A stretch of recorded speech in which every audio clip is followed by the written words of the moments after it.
So sa latest TV ratings ng dalawang noontime show ay makikita po natin na sobrang taas ng nakuha ng 8 showtime nitong nagdaang Miyerkules, June 12. Araw po yon ng Kalayaan. At sobrang taas po talaga ng ratings ng 8 showtime. Pero hindi din natin masasabi na hindi mataas ang ratings ng 8 Bulaga dahil nakakuha po sila ng 4%. Yun po ay ang average ng TV ratings ng 8 Bulaga. Samantalang ang 8 showtime naman po ay 8%. Pero yung ratings ng 8 showtime last Wednesday ay 9.2%. Mas inangatan niya pa po yung 9.1% ratings nito last week dahil nga po sa issue ni Vice Ganda. At ngayon po ipapakita ko po yung TV ratings na inilabas ng AGB Nutam Nielsen Philippines nitong araw po ng Webes. Pero bago yan ay humihiling ako na pakisubscribe ang aking YouTube channel. Pakiclick ang bell icon para una kayong ma-notify sa mga bagong video na ilalabas ko.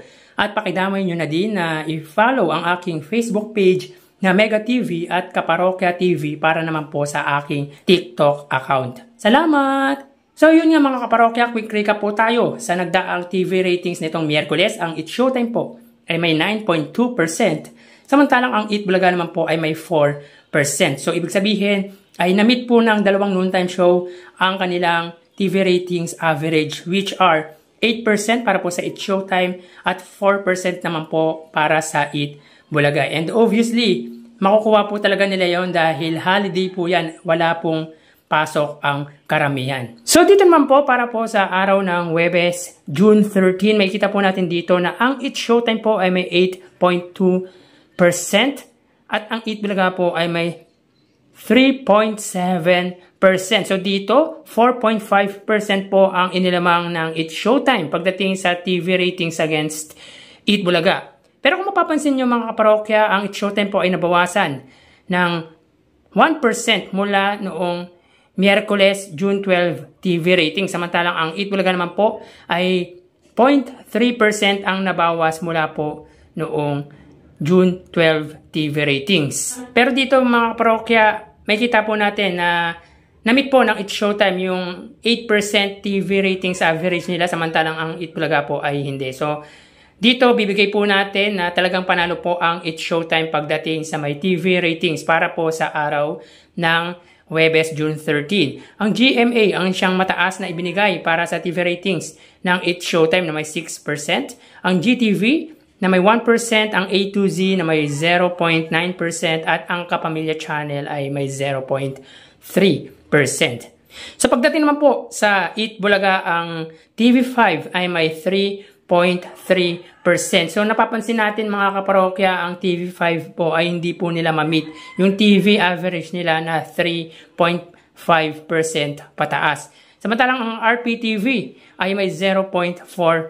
Kasi mga kaparokya, ang average TV ratings po ng RPTV ay 0.3%. So nung last Wednesday, June 12 ay nakakuha sila ng 0.9%. So 0.1% na lang po ay 1% na po ang RPTV. So sa ngayon po makikita po natin dito sila po ay may 0.4%.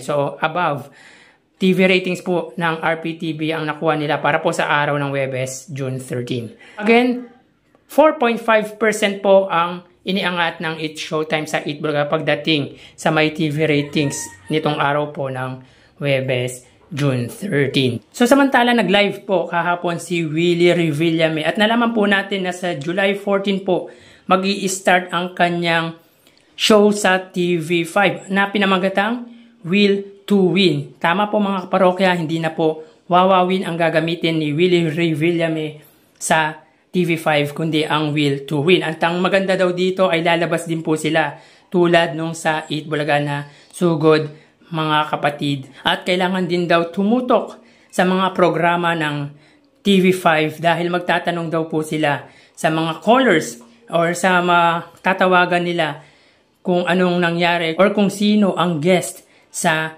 8 Bulaga. Basta yung about sa TV5 na nangyari. So tara ating alamin ang online viewership ng dalawang bigating noontime show. Para sa 8 Bulaga under TVJ Facebook page na may 2.4 million followers at sa 8 Showtime naman na may 18 million followers. So as of 1:31 PM, ang Eat Showtime po ay may kasalukuyang segment na especially for you. Samantalang ang Eat Bulaga naman po, sila po ay may kasalukuyang segment na Gimme 5. So dito may kita po natin ang Eat Showtime po ay may 17.7 thousand live viewers. Samantalang ang Eat Bulaga naman po ay may 6.6 thousand live viewers.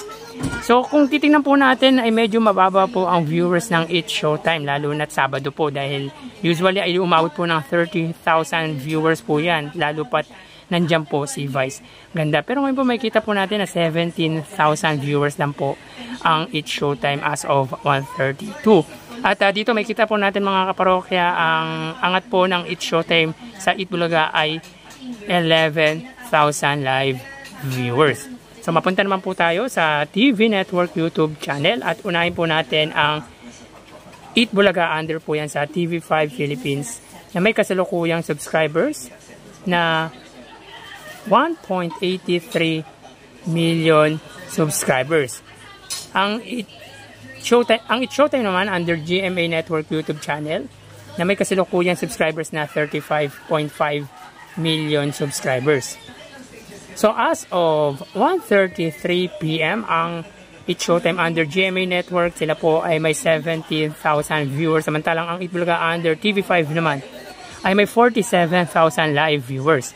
So ulitin po natin mga kaparokya, as of 1:33 PM, ang Eat Showtime under GMA ay may 17,000 live viewers. Ang Eat Bulaga naman po under TV5 Philippines ay may 47,000 live viewers. So pagdating dito sa kanilang TV Network YouTube channel ay angat na angat po ang TV5 against GMA ng 30,000 viewers. So mapunta naman po tayo sa main YouTube channel ng dalawang noontime show at para po sa Eat Showtime. Under po sa ABS-CBN Eat Showtime na may kasalukuyang subscribers na 2.26 million. Samantalang sa Eat Bulaga naman po, under Eat Bulaga TVJ YouTube channel na may kasalukuyang subscribers na 1.02 million subscribers. So as of 1:34 PM, ang Eat Showtime po ay may 127,000 live viewers at ang Eat Bulaga naman po ay may 71,000 live viewers. So ulitin po natin mga kaparokya, as of 1:34 PM, ang Eat Showtime ay may 127,000 viewers at ang Eat Bulaga naman po ay may 71,000 live viewers. So pagdating dito sa kanilang main YouTube channel, may kita po natin na angat po ang Eat Showtime pagdating sa online viewership ng 56,000 viewers. So ang 71,000 viewers ng Eat Bulaga under sa kanilang main YouTube channel ay mataas po yan dahil usually hindi naman po sila nakakaabot ng 70,000 viewers. Siguro dahil Sabado po kaya po sila nakaabot ng 70,000 viewers. Hindi na po bad para sa Eat Bulaga ang kanilang viewership ngayong araw po ng Sabado. So bali ang total na nakuha ng dalawang noontime show ay, so bago natin ibigay ang total live viewership ng dalawang noontime show ay humihiling ako na pakisubscribe ang aking YouTube channel. Pakiclick ang bell icon para una kayong ma-notify sa mga bagong video na ilalabas ko. At pakidamay nyo na rin mga kaparokya ang aking Facebook page na Mega TV at TikTok account na Kaparokya TV. Maraming salamat mga kaparokya. So bali ang total na nakuha ng Eat Bulaga ay 124,000 viewers. Samantalang ang Eat Showtime naman po ay 161,000 live viewers. So dito pagdating sa ikalawang yugto ay 37,000 viewers po ang lamang ng Eat Showtime sa Eat Bulaga. So yan po ang lumalabas sa kanilang online viewership as of 1:37 PM. Mamaya po magbabalik po tayo sa huling yugto at magpapaalam na po muna pansamantala. Thank you and God bless.